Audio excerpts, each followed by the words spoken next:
Welcome to Zen and the Art of Real Estate Investing. What if you could learn from experienced real estate investors, find out what got them to where they are now, get insight into their daily habits, and take these insights to inspire your own growth? Each week, Jonathan Green shares an in-depth look at the mindful approach to real estate investing. Jonathan is a lifelong real estate investor, advisor, and coach, as well as the founder and team leader of Streamlined Properties. Whether you're looking to start from scratch, get to the next level, or just for a straightforward and honest approach to real estate investing, Jonathan seeks to provide a free mentorship program you can take with you anywhere. Now, here's Jonathan. We're back with another episode of Zen and the Art of Real Estate Investing. And as always, I'm going to tell you it's a great episode. This is a short-term rental masterclass. We've had a couple of them. This one goes even deeper. You're going to love it. Before we get there, I just want to remind you that the best way that you can support the podcast is to follow the podcast wherever you choose to listen to your podcast. It's a great way to make sure that you get the new episodes on Mondays and Thursdays. That's it. This week, my guest is Bill Faeth, a short-term rental master, and we're going to talk all about how to build short-term rental wealth. Over the long haul, we're going to go through Bill's whole journey, everything he's done, and there are some unbelievable tips for short-term rentals. Let's do it right now. This is episode 124 of Zen and the Art of Real Estate Investing with my guest, Bill Faeth. Bill is an Airbnb coach, an 8-figure business builder who founded the STR Wealth Conference and the Build STR Wealth Mastermind and Facebook group. He's coached 20,000 or so students through this program. He also has 2 podcasts, one with our previous guest, Kenny Bedwell, STRonomics, and also STR Unfiltered. Bill, welcome to the show. Thanks for having me, Jonathan. I'm stoked to be here today. Yeah, I'm excited to talk to you and get your wealth of experience, especially at a time when we just went through a year of people saying STR was dead. What do you say to that? We all now know it's crazy that they said it, but why were they saying it? I wish they would keep singing that from the rooftops. I mean, I added a couple of properties to my portfolio that I own. I did another podcast this morning, actually for my podcast. Yeah. And, the guy was showing a bunch of trends of how many people are going to enter the market potentially in the next 6 to 12 months based on interest rate drops. Yeah. And I'm like, man, I like it at 8% better than I do at 6. There's less competition for myself. And if I can underwrite at 8%, even though I never paid 8%, I think like 7.6 was the highest interest rate I paid. If I can underwrite at that, then I get a faster ability to be able to potentially reposition HELOC, cash out refi, or just exit completely out of a property and redisperse my capital. So I'm a big fan of buying in the slower times, the downturns, when there's higher interest rates than I am kind of the free-for-all that we had during COVID. Now, with that said, I made a lot of money, hopefully most people did during COVID. Flipping, my wife and I had never flipped before. We took advantage of specifically one market, but also building the short-term rental portfolio as well. Yeah, what do you think it was about the STR doom and gloom? I mean, were people just looking at the hedge funds that were trying to get in, or they're just trying to do what national news does all the time and says real estate's dead? I think it's following the herd, right? And, I've made a living for the better part of the last 35 years of my life going in opposite directions of everybody else, whether it's my persona, my language, the businesses that I go into at specific times. I've always been the guy that for whatever reason has wanted to be different. Even going back to my teenage years when I quit playing soccer, basketball, football, I excelled at all of them. I was a pretty decent athlete and went into golf. I'm going to play this sissy sport. Well, I made it to Division I. UCLA was ranked 3rd in the world, played professional golf, and it kind of set the table for the rest of my life. And I learned from my grandfather, who was a farmer and a basketball coach and an educator. And he said, Bill, he was talking to me in teenage years about stocks. And I was going, I think, through a government class or something in high school. And he's like, I own one stock. And I'll never forget it today. It's the only stock I still own today. It's Berkshire Hathaway A stock. Invest into Warren Buffett. Everybody else is going to buy. You think about over the stocks, right? Yeah. WorldCom, Nextel crashed in the 90s.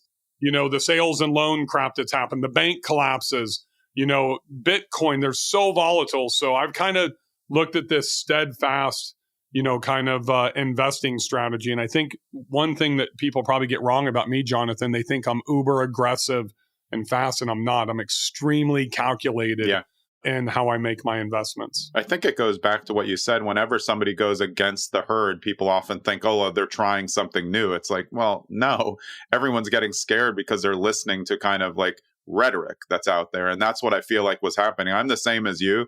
The second that I see a lot of people exit a space, I'm at least going to look at it because there's less competition in it. Why would I go to the place where all the competition is? How have you seen short-term rentals develop over these years? Because someone like me, I was doing short-term rentals 20 years ago as an owner and operator when it was like on HomeAway and Vrbo. It was very steady, but it really, like when Airbnb came and everything changed and now everybody wants to invest in them, it's kind of a different dynamic. The people who know it best, like yourself, are able to easily navigate. But I can see people getting in thinking it's going to be a lot easier than it is. Yeah, I mean, it's a lot different than my first duplex. I think I paid $103,000 for in 1993. Yeah. The business is no different for me today than it was in the short-term rentals when I started in 2015. Because I've built all of my businesses based on doing something unique, different, and escalating to the highest price point. I believe in price elasticity. I believe in the Louis Vuitton model. I don't think there's anything at Louis Vuitton that's made any better than Gucci. And I don't think there's anything made at Gucci that would be a notch down that's any better than Nike shoes or, whatever decent clothing company, Brooks Brothers or whatever. It's branding, it's marketing, and it's price elasticity. So one of the things that I do that I think early on people didn't do, it was set it and forget it with, it's $500 a night, it's $200 a night. And I'm not even talking about dynamic pricing. There's a difference between dynamic pricing and pricing elasticity. And I was really able to accentuate that during COVID based on the demand. Luckily, I was in southern markets at that time, beach markets where COVID didn't really exist, maybe 30 days of shutdown in the Panhandle and in Florida and stuff like that. And I was able to leverage that pricing elasticity. Man, I was raising my rates like 5 to 10% a week. I'd get one or two bookings and I'm raising them another 10% and another 10%.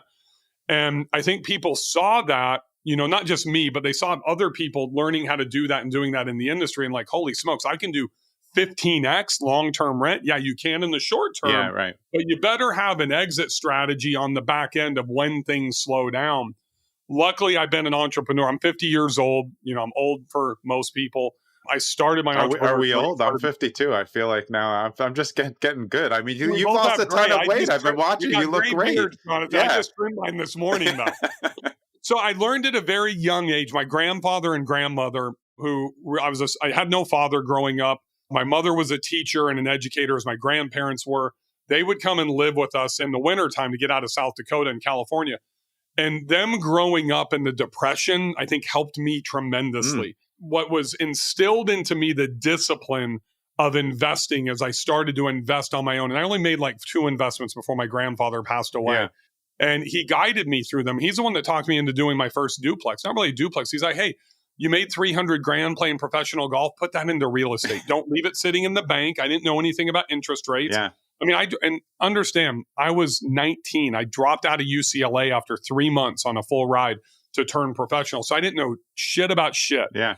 And he guided me. And I think he's the one that instilled the conservative, type of approach to investing. It was only in 2015 when I had some long-term rentals and I had friends that started in the short-term rental space and they were doing like 7X in the same building that I was in on STR versus LTR. That's when the light went off. Yeah.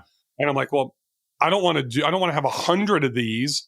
Can I get 5 or 6 or 10 and make some massive money and not have to have 50 or 100, which is really even what most people try to do today. So once again, I've gone against the grain and my goal is to have the least amount of properties, not the most amount. Yeah, I that resonates with me. And it's something that we've talked a lot about on the podcast because somebody with 100 doors that makes $100 for each door, I'd much rather have 10 doors that make, 1,000. It's just easier from a management perspective. So your focus has been going higher with the amenities, higher with the properties to generate more income off one property instead of making these multiple streams off of more management that you have to do. I would say that's the why before the why. That's really the byproduct of architecting my life of what I wanted in the outcome. If I would have done this prior to 2015, it just aligned with John Bairden, who was a mentor and a good friend of mine, who was about probably 20 years older than me, helped me re-architect my life along with 7 other guys that were all business owners. And what I learned is that that's where I just got rid of the separation of church and state and work-life balance. Yeah. And it all had to meld together. And when I figured that out, then I kind of developed this thing. This isn't a sales pitch. I don't sell this. But it's my own planner. And one of the things that's helped me is, if you notice, and this is just a Sunday, one of the big things is start and stop time. So I learned to track my time. I learned to focus on priorities, not tasks. But most importantly, I had defined what I wanted, Jonathan, on the very end. Yeah. Me and my wife sat down. We know what date we wanted to retire. We know how much money we wanted to have, how much debt, how much income, and most importantly, how we wanted to live our lives. So what happened is we bought our first beach property, which is what my wife wanted. And we were having lunch with friends of ours at 30A at the pizza place down there. Yeah. And she's like, hey, we need to buy a beach house. But here's my conditions. I want to hear the ocean. I want to see it. I want to smell it.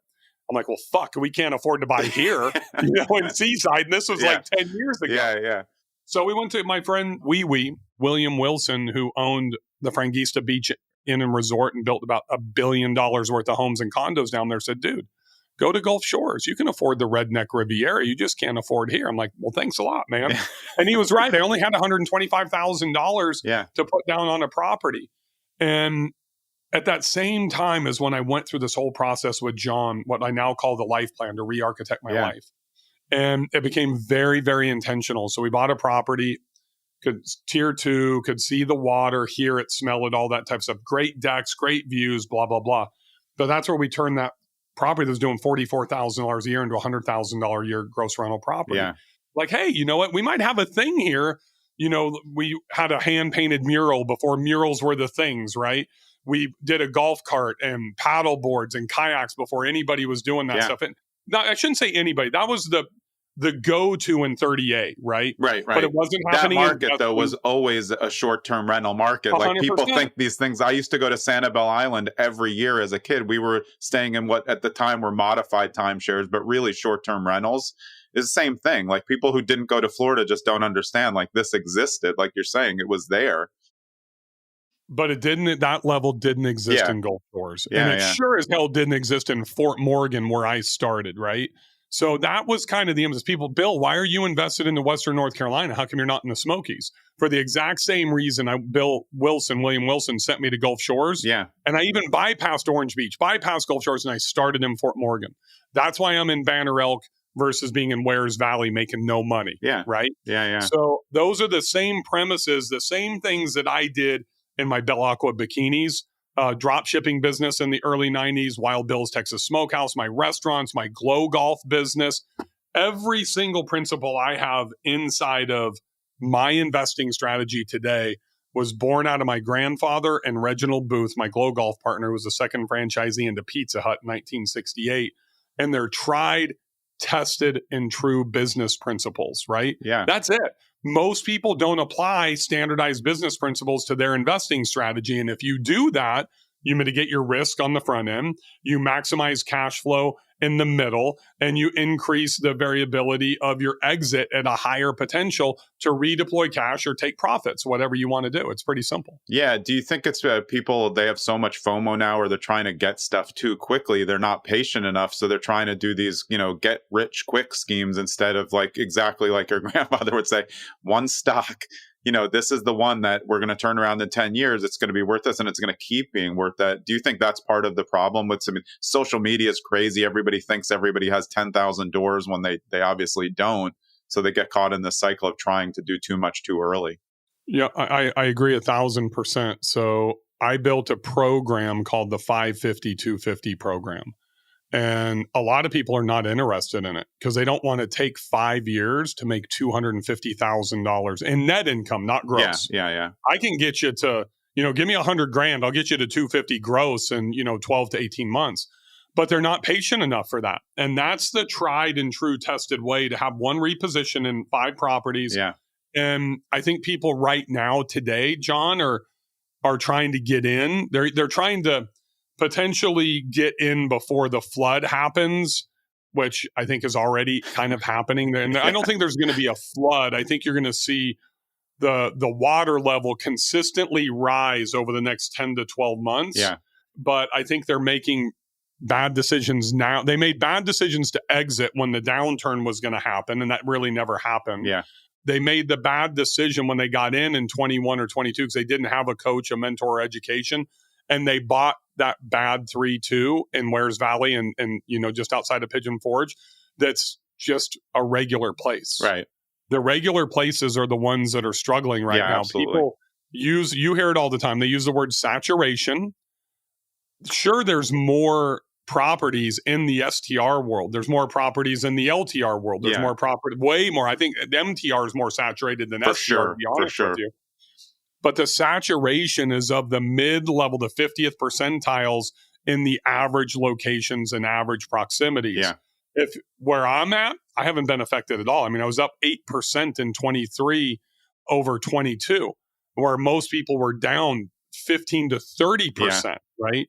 So I think there's ways to be able to hedge and protect yourself that I've learned very early on. That's why I always try to stay at the top. I mean, and I can't emphasize this enough.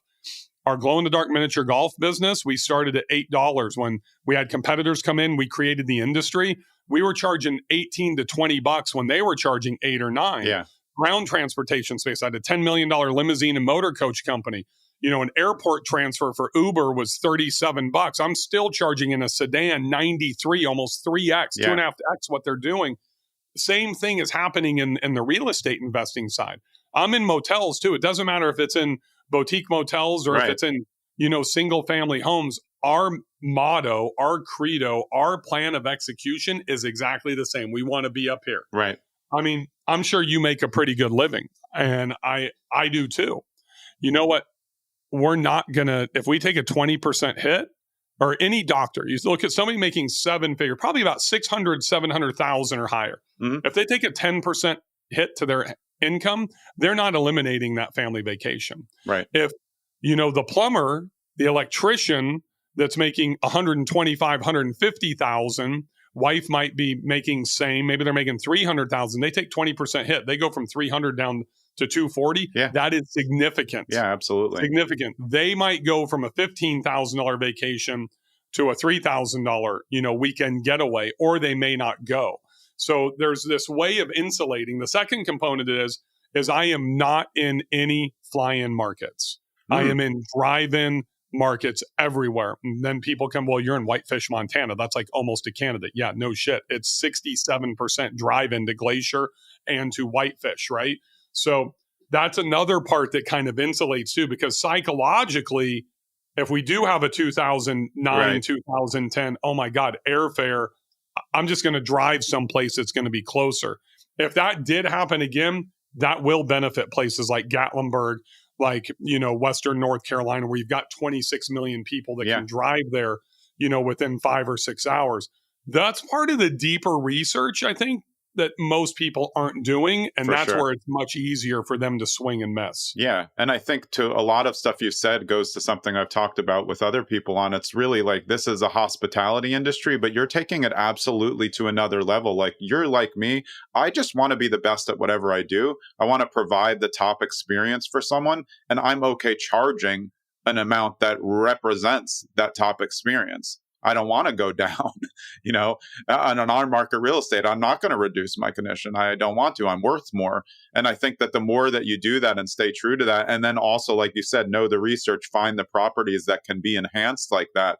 That's where the thing, what we were saying before, is where people are saying exactly like you said, saturation. It's just for those very average units with owners who don't really care, don't want to spend on furnishings, have no amenities, don't think it's important to have, extra things in the house. they're just, trying to set it and forget it. But that does not work with modern society. I think that ties into their mindset Yeah. and their mentality, right? So I'll give you two examples. When I bought my first lake property in early 2020, I fell in love with bass fishing. And I can't even tell you how much money I spent with Bass Pro Shop. I got everything except for the boat. And I almost bought the boat. But you know what? I'm not even an average bass fisherman. So I don't even do it anymore. Yeah. And so I bought in Montana. I started fly fishing. Got really into it. Loved it. Bought all the gear. Once again, my wife's like, dude, you are so obsessive compulsive. I'm like, you're right. But now I'm good at fly fishing. I'm not great yet, but I'm ascending to get there. Yeah. I started skiing when we bought in Banner Elk, North Carolina. Then we bought in Whitefish. I was just skiing for 10 days in a row. I'm a really good skier now, like almost blacks in a year and like hard blues. And, the West, completely different than out here in Vermont, North Carolina. And I got good at it. I tried snowboarding for 2 days with an instructor. And I'm like, fuck this. I'm not going to get good at this. So I'm not even going to waste any more time. I'm going back to skiing and I'm going to hone my skill because I want to be a black guy. And I'm going back for spring break. I will take on my first black diamond when I'm out there. And I know I will succeed. So I think it's a mindset and how we live our lives and how we're raised. I don't think it has anything. It might have something to do with the investing side of it.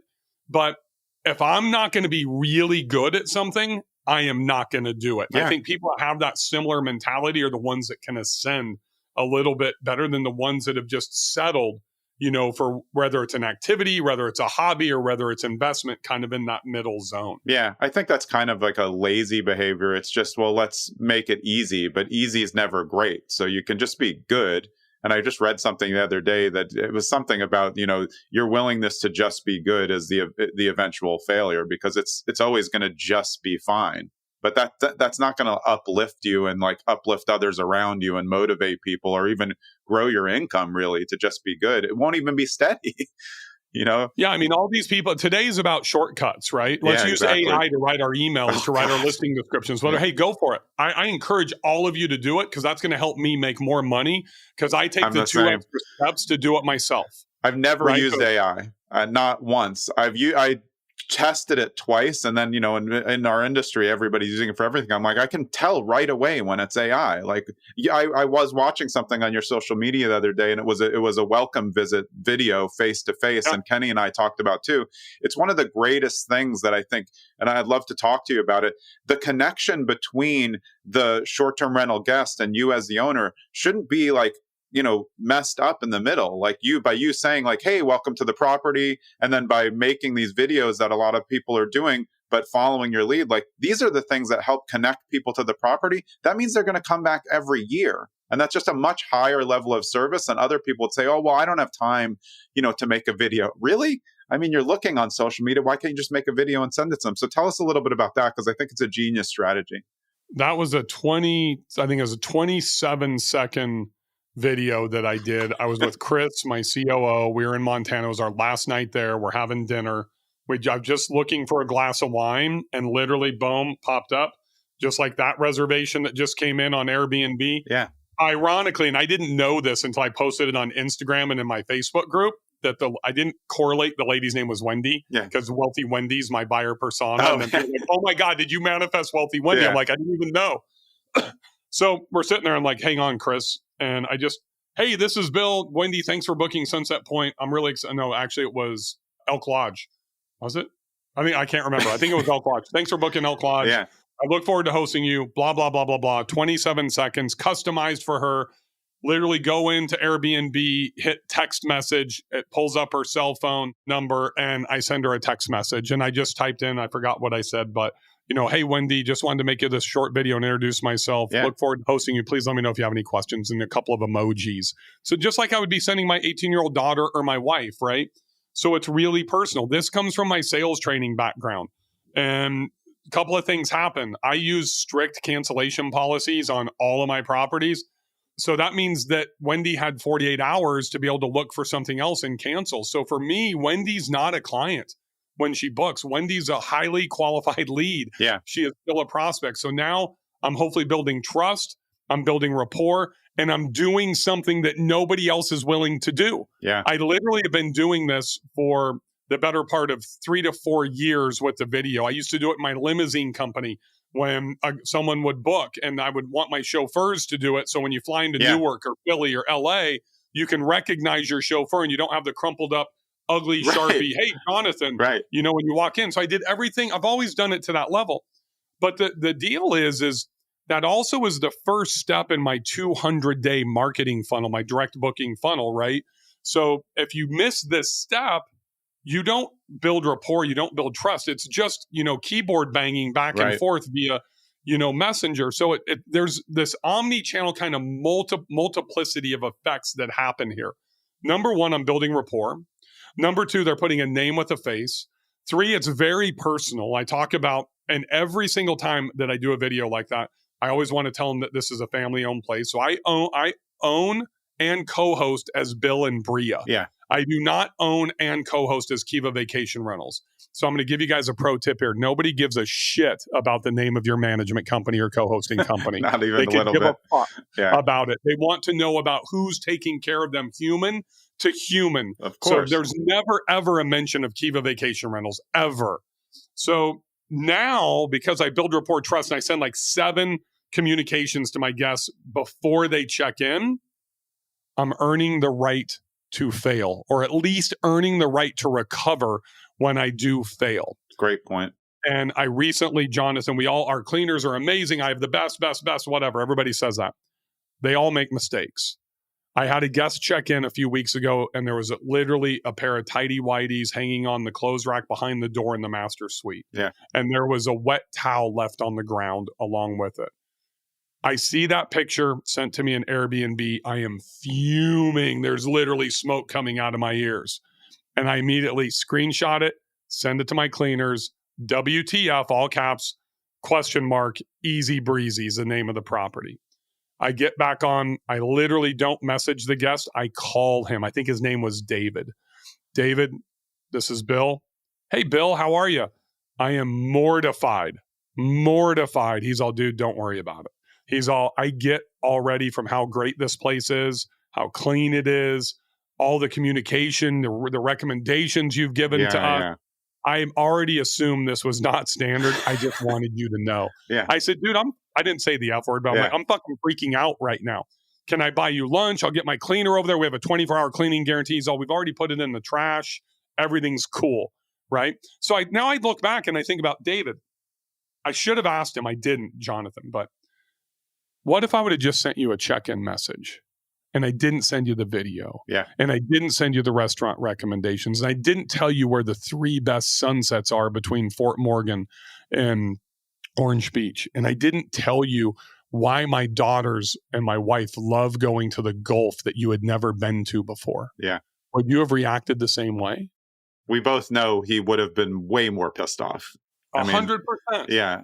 I mean, this is you just literally get. I mean, I know that you do this, but this was in 3 minutes. It's a masterclass on hosting, but on being a good person who runs their properties like a business. Because you're completely right. You said the most important thing was the beginning of that, where you said you're building the trust in advance. So in case, because every short-term rental, something could happen. So people like weird stuff. They're like, why don't you have 2 pack and plays? It's like, I mean, why would I have 2 pack and plays? But you've earned the right to make a mistake because you're so good. And that's the exact response that you want. You're right away saying, oh, look, I'm really sorry. And they're like, hey, this place is great. Because they already feel like they know you. Again, you're not Kiva Vacation Rentals. You're Bill. So like when you say, so nobody's ever asked me for 2 pack and plays, but if I've had communication with somebody like that, I'd say, hang on, let me check your reservation. Oh, I didn't see Duggar as your last name. That's literally the way that I would probably respond to something like that if I had a relationship. But if I don't go through that process, I don't create that opportunity. Yeah, exactly. It would be like, oh, Mr. Green, I apologize. We only have 1 pack and play. I'm like, who the fuck would need 2? I mean, coming in here. I always make a joke about colanders just because we once had someone. We had 2 colanders, and they're like, "Why don't you have 3 colanders?" I'm like, "How much fucking pasta are you making? Like, you would just use it again. Like, give me a break." But that's but I think understanding that your job is a hospitality business, and if they want something, you have to earn that in advance. It's such a great and important point for the listeners, because you can't recover if you haven't if you've had bad communication, like you said, and then the garbage is still in the garbage and it stinks. Like, you're not going to get a 5-star review, and then you're going to go down in the algorithm, and you can't fix it that quickly. You're just going to throw money at it, which I've had to do before. We're just like, when you get caught one time and you're just like, that was a complete error. I just got to pay for your stay. If you want to leave, fine. Just like, please don't give me the 0. Yeah, I mean, that stuff happens. I mean, I just got a 3 and a 4-star review at my number 2 property because our well went dry. And there was a issue in North Carolina because of freezing, and it cracked, and we lost water. And I did everything that I could. Luckily, I didn't get a 1-star or a 2-star. And I got it affected 2 guests, and I got a 3 and a 4. And it sucks. If I wouldn't have built any type of rapport, I'm sure I would have got a 1 or a 2-star. Yeah. And that cost me about $9,000 between the 2 guests. It sucks. Yeah. But the other thing it does is you're setting the tone for post-checkout communication, exactly. Hence the 200-day funnel, right? They'll look at your text messages. They're going to open your emails, especially, and this is kind of a trick for people, you guys to understand. If you're not really into email marketing, set the tone for when the next email or the next communication is coming in the bottom of your email. And that's why I do such high rebooking percentages with our guests. And it's interesting because I don't have a lot of properties that I've held on to from the very beginning. And that's the other thing, guests aren't coming back to the same properties year over year. So one thing that I would advise is, hey, if you only have one property, you need to do some affiliate commission and referrals and stuff with some of your friends and people that have properties elsewhere, because it's really easy for me to get somebody to have a good beach experience than to go to North Carolina or go to Arizona to play golf or go to Montana to do whatever when you have a portfolio like that. You just have to indoctrinate your guest. Indoctrinate them so they know why you started, why you do what you do. And most of us, the why before the why is really for our family. It's for retirement. It's not to make money in what we're doing off the actual asset class of real estate. It's what Hank Norman says, the why before the why. Figure that out, communicate that with your guest. And there's usually going to be some way that you're going to be able to connect with them on a more intimate level than just texting back and forth on Airbnb. Yeah, absolutely. Hey, it's Jonathan. This is a brief interlude from the episode so I can talk to you about the fact that my real estate team, the on-market version, we just changed brokerages. So now we're at Real, which is Real Broker, LLC, and it is a progressive brokerage. We're super excited to be there. And one thing about what we do is we are an on-market, investor-friendly real estate team. So you're probably here because you're interested in real estate investing or you're an experienced real estate investor.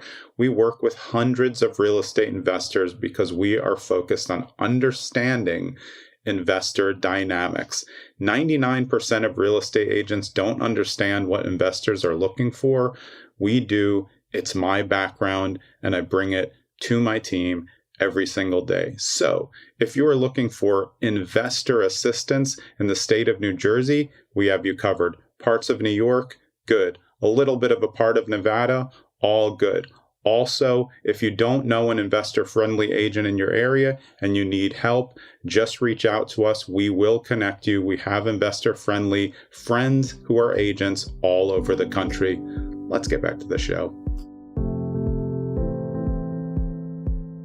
You also brought up the enjoyment factor. When we were doing short-term rentals, we had them in the Hamptons and in Florida and in California, and they were all places we wanted to go.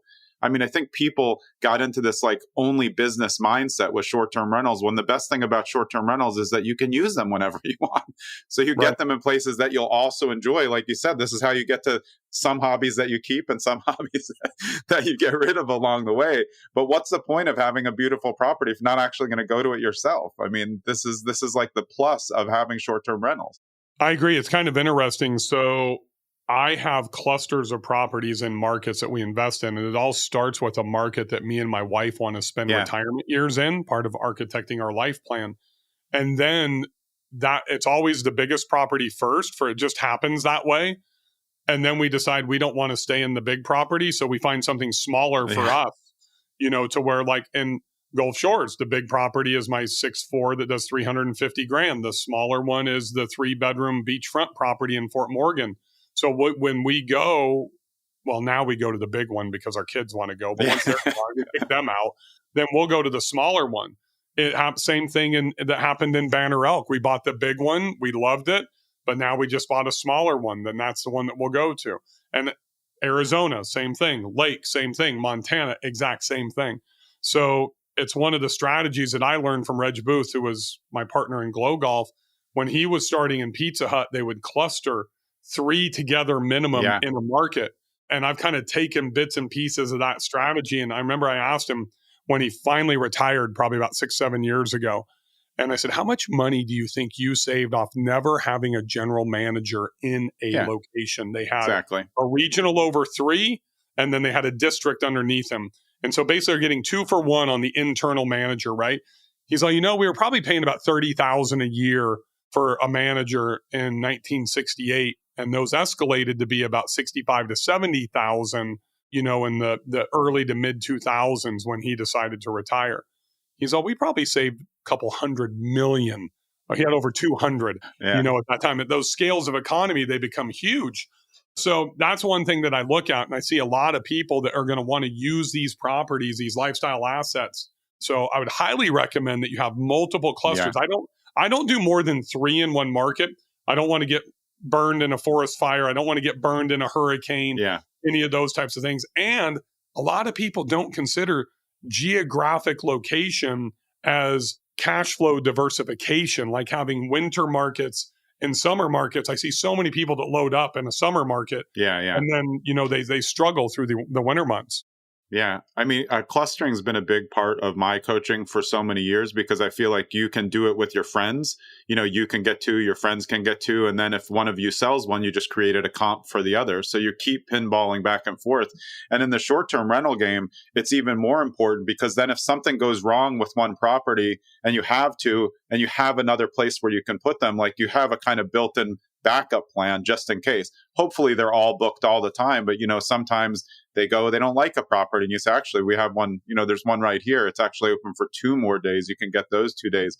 And I think it hedges your bets on that. And you can use the values of them against each other to help leverage your overall value. When I lost at my big property in Banner Elk Water, we hadn't even had our first guest in the brand new property yet. And we moved them over there. Unfortunately, it was 14 people in a 10 occupancy, but having good boots on the ground, my cleaner drove up to Boone to Walmart to grab a couple of Aero mattresses for them. And that's, I think, what saved the 4-star rating as opposed to getting a 1 or a 2.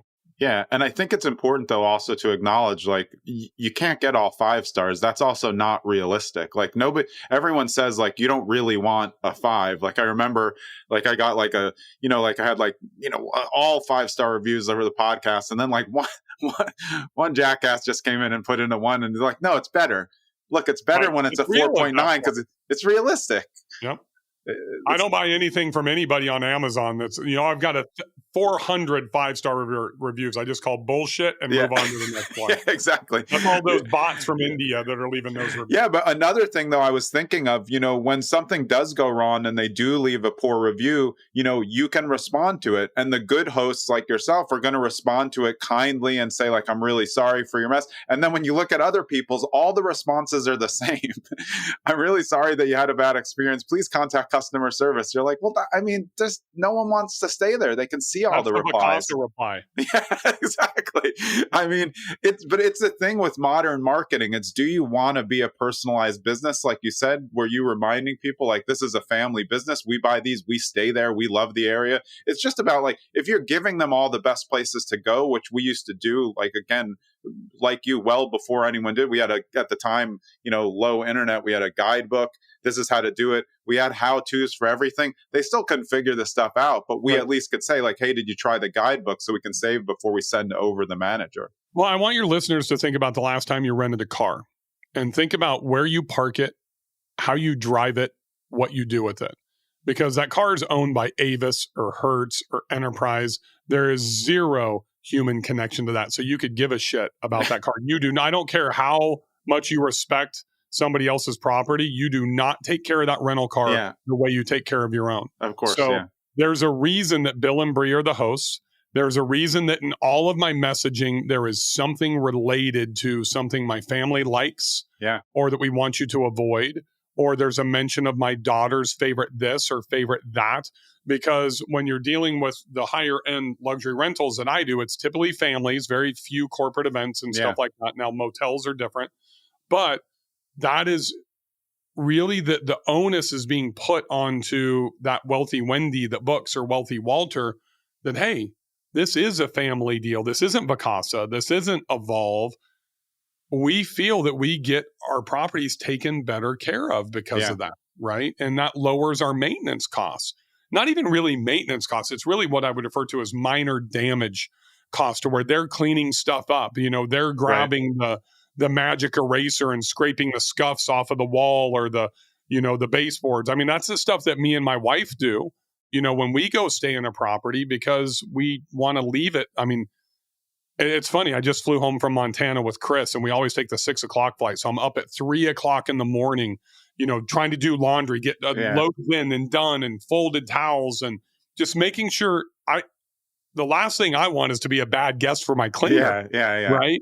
So I think that same psyche happens with reciprocity when you are a family run business and they think this is for the family, versus if I just have a big KV logo, Kiva Vacation Rentals, and it's all, hey, you have an issue, please contact customer support, leave a voicemail, and we'll try to call you back within a week after you check out. We really don't give a shit about you. I would liken that, though, to, brand new landlords who say, oh, well, I want to hold it in an LLC. I don't want them to know who I am. I'm like, but if they know who you are, then they are accountable to somebody. Like you're saying, in your case, exactly what you're saying, those people are much more likely to give you a heads up on something that could be a problem way later on.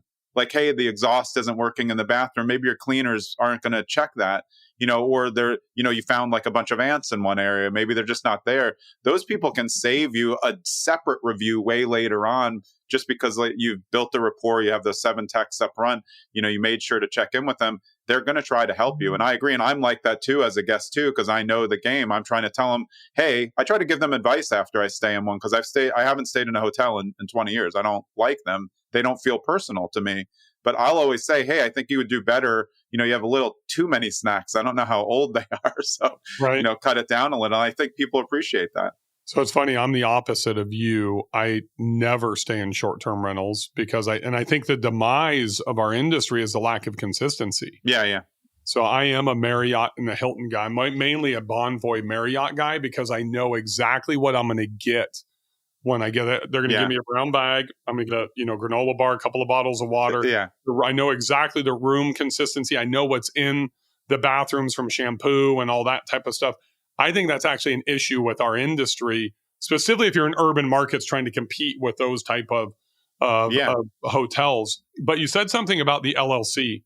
I think there's a lot of misguidance there. And people think that they're going to have protection when you do the Wyoming LLC and your anonymity and all that type of stuff. I'm just going to ask you one question. Have any of you listening ever paid a cleaner or a handyman or a pest control via Venmo, PayPal, Cash App? Because if you have, a great attacking attorney is going to find you, right? So that's why I use Jeff Hampton. I don't know if you know who Jeff Hampton is, STR Law Guys. Yeah. I need that Arizona LP to separate the limited partner and the general partner, because I'm the guy that uses the wrong credit cards. I have too much stuff going on. I commingle funds by accident, right? And, me too. I have paid somebody, a cleaner, via Venmo, a bonus or whatever that is. So just one of those things, just once. And a great attorney, when you have a death or you have a mega accident, they're going to find that, right? So if you really want to protect yourself, the Anderson model of, no disrespect to Anderson. I was doing the Anderson model before Anderson was the thing in the STRs with all my other businesses. But you need to have that Arizona LP. You need the paper plan from a guy like Jeff Hampton and STR Law Guys. Yeah. Because there's just a lot of that misinformation that really doesn't protect us.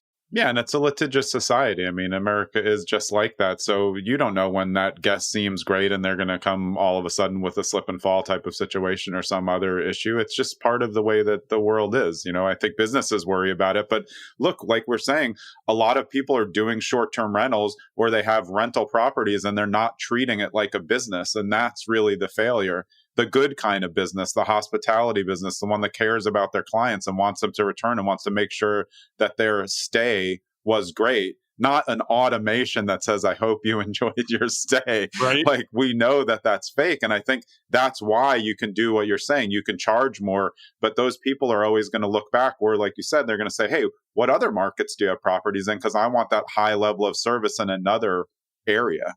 Yeah, I mean, it's a lot of that is just the super small things, right? People think it's the $1,000 murals or, putting in a $70,000 pool.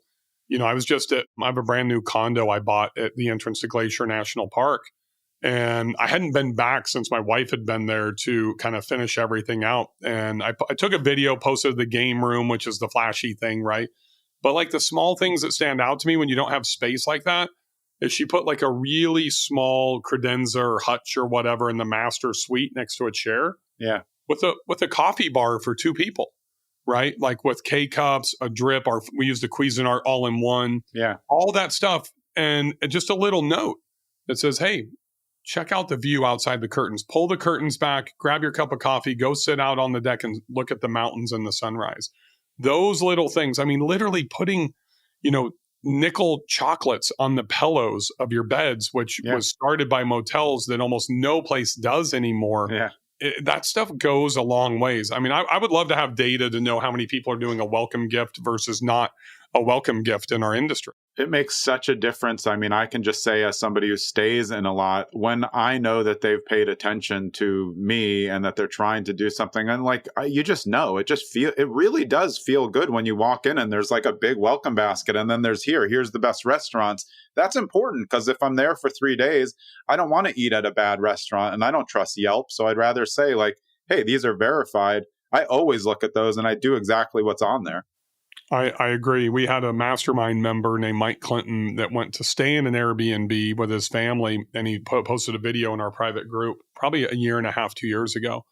And he walked in, I'd never seen this. He walked in and they had he called it a cereal bar. I guess not a bar, but they had cereal. Like the little circular, Cheerios and cornflakes. Yeah. So we took that, and I'd never seen that before. And I said, honey, I'm going to order. I found a box of 50 from Amazon. Yeah. I said, I want at least 50% of the occupancy at every property. So if we sleep 16, I want 8 of these stacked in like a triangle, waiting for them when they arrive.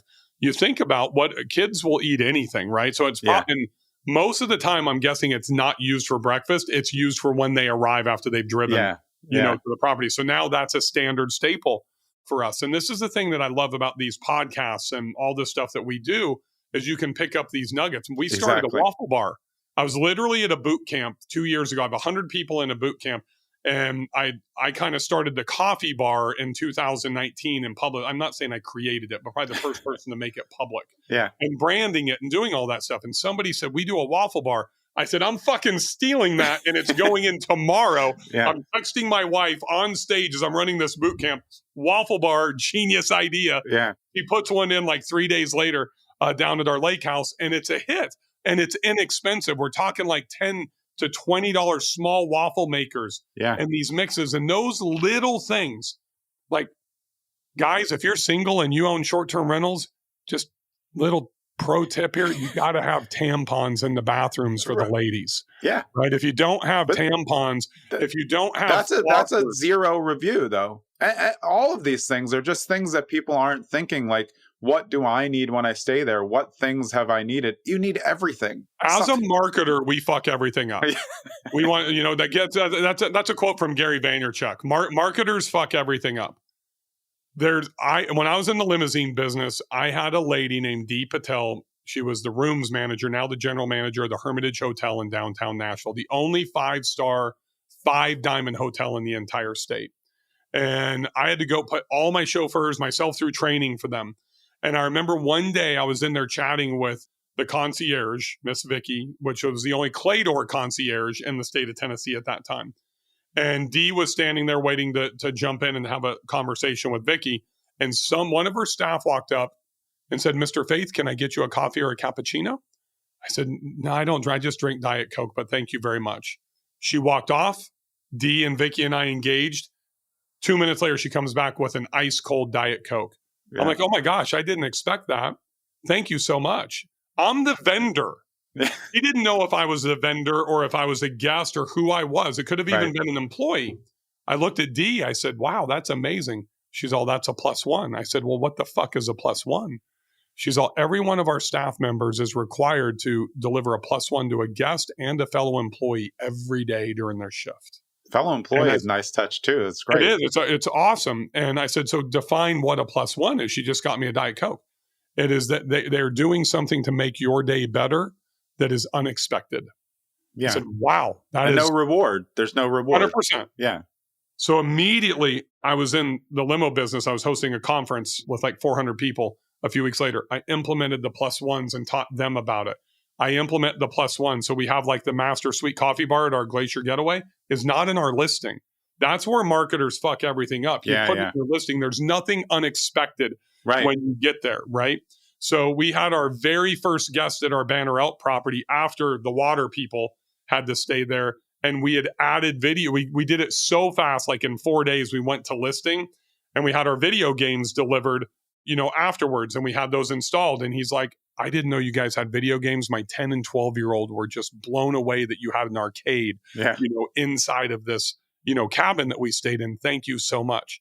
That's a +1. Bria's like, "Are we going to put those in?" I said, "I don't know that I might check the box. They have them, in the listing, but I don't know that. Let's just leave it without showing the photos this time. Yeah. And see what happens." And it's the little coffee bar.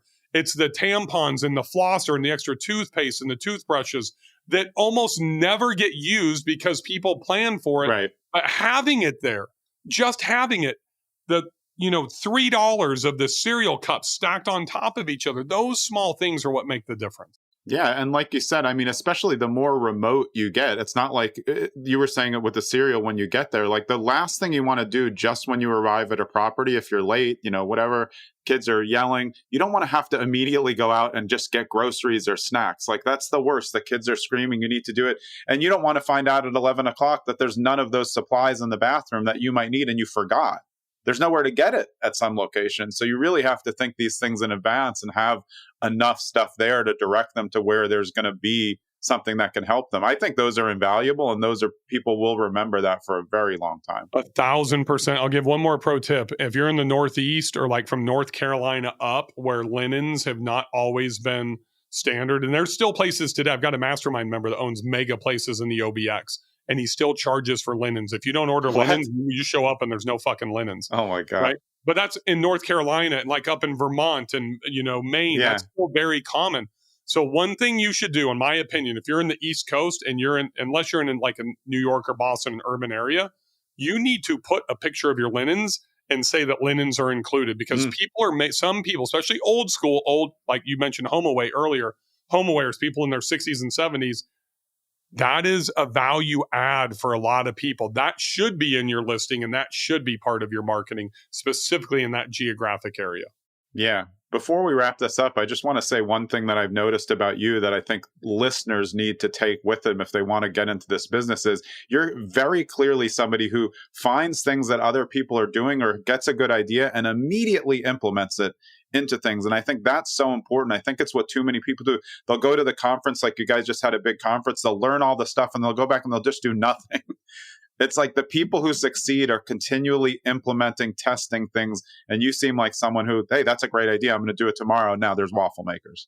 100%. And it's one of the problems that I learned very early on. And this was actually from Tony Robbins, the very first thing I went to with Tony. And he said there was like 4,000 people. I don't know what it was, if it was Business Mastery or, Unleash the Power, whatever. Yeah.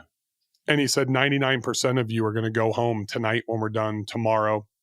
You're going to go back to the chaos of your kids, your family, your work life, and you're not going to implement anything. I would highly recommend, and there's probably going to be a small percentage of you that change your airline flight right now, that extend your hotel stay for a half a day just until noon tomorrow and execute one thing tomorrow. And I tell people that come to my boot camps and that come to the conferences the exact same thing. I changed the way that I attended. And I'm in masterminds. I still go to conferences, all that type of stuff as an attendee. Yeah. And now I always stay that extra half a day and I execute. So everything I start with, whether it's mastermind, boot camp, whatever, it's the one day. What are you executing that day before you leave? So we have to set goals. 1 day, 7 day, 21 day, 30 day, 90 days. And you got to do that immediately. And then who's going to hold you accountable for that?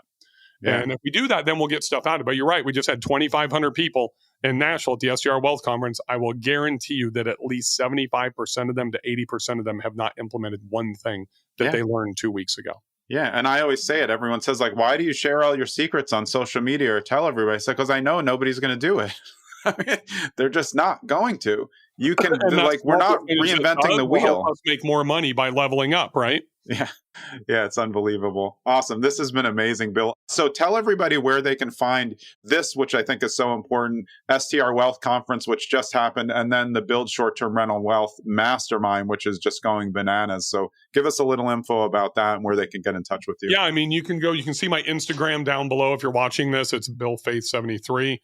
I've got about 32,000 people in my Build Short-Term Rental Wealth Facebook group. We do like Marketing Mondays every Monday, Superhost Sundays. On Sundays, a lot of great free educational content in there. BuildSTRwealth.com, or you can go to BillFaeth.com. Those are the easiest places to be able to find me.